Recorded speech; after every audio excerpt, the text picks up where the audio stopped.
जय श्री राम, जय महाराणा, जय राजपुताना, हर हर महादेव, जय माँ भवानी, जय हिंद। अभी तक आप महाराणा उदय सिंह जी के चरित्र का करीब 24 भाग सुन चुके हैं। अब उससे आगे के भागों की चर्चा की जाएगी। 28 फरवरी 1568 ईस्वी में ही अकबर 3 दिन तक दुर्ग में रुका और 28 फरवरी को अजमेर के लिए निकला। अकबर चित्तौड़ किले से मांडल तक पैदल पहुंचा और वहां से सवार होकर अजमेर से थोड़ी दूर पहुंचकर फिर पैदल चला और दरगाह पहुंचा, क्योंकि अकबर ने मन्नत मांगी थी कि चित्तौड़ का किला अगर फतह कर लेगा तो पैदल ही अजमेर दरगाह पर जाएगा। 6 मार्च 1568 ईस्वी में अकबर अजमेर दरगाह पहुंचा और 10 दिन तक यहीं रहा। उसने 9 मार्च को चित्तौड़ विजय का फतहनामा जारी किया, जिसके बारे में हम आपको आगे बताएंगे। अकबर ने चित्तौड़ के किले से सभी राजचिन्ह उतरवा दिए थे और नक्कारे, एक मंदिर के भव्य दीपक और कुछ दरवाजे अपने साथ लेकर के आगरा चला गया। अकबर द्वारा चित्तौड़ से आगरा ले जाए गए कुछ दरवाज़ों में एक पीतल का दरवाज़ा भी था, जो कि महाराज रानी पद्मिनी जी के महल का था। वीरमल, जयमल और पत्ता राठौर जी, इनका नाम अक्सर इतिहास में साथ साथ ही लिया जाता है। अकबर ने आगरा में इन दोनों की हाथी पर सवार मूर्तियां बनवाई, जिन्हें बाद में औरंगजेब ने ध्वस्त कर दिया था। किसी अनजान घर के बाहर रखी इन खंडित मूर्तियों का फोटो जेम्स बगलर ने खींचा था।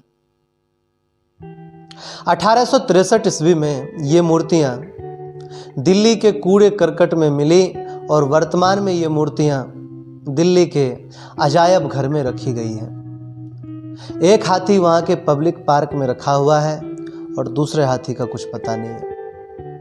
अकबर ने जयमल पत्ता जी की मूर्तियों वाले द्वार पर एक दोहा खुदवाया था। जयमल बढ़ता जीमणे फतो बाहे पास, हिंदू चढ़िया हाथिया अड़ियो जस आकाश। इसका अर्थ है कि बाहर से दरवाजे में घुसते हुए दाहिनी तरफ जयमल राठौर जी और बाईं तरफ पत्ता चुंडावत जी की मूर्तियां लगी हुई हैं। मूर्तियों में ये दोनों वीर हाथियों पर चढ़े हुए हैं और इनका सुयस और भी ऊपर आकाश तक पहुंचा हुआ है। जूनागढ़ दुर्ग बीकानेर में के सूरजपोल द्वार पर भी जयमल और पत्ता जी की हाथी पर सवार पाषाण मूर्तियां अभी तक सुरक्षित हैं। और तो और नेपाल के भटगांव नाम के कस्बे में स्थित एक मंदिर, जिसको न्यात पौल कहा जाता है, उसके बाहर भी जयमल और पत्ता जी की पत्थरों पर निर्मित मूर्तियां हैं। सर टॉमस रो का पादरी एडवर्ड लिखता है कि चित्तौड़ एक पुराने बड़े राज्य का खास शहर है, जो कि ऊंचे पहाड़ों पर स्थित है। इसकी शहर पनाह का घेरा कम से कम 10 अंग्रेजी मील के बराबर होगा। आज तक यहाँ पर 200 से ज़्यादा मंदिर और बहुत से उम्दा पत्थर के 1 लाख मकान के खंडहर नजर आते हैं। अकबर ने इसको राज राणा उदय सिंह जी से फतह किया था। वह राणा एक कदीम हिंदुस्तानी रईस था।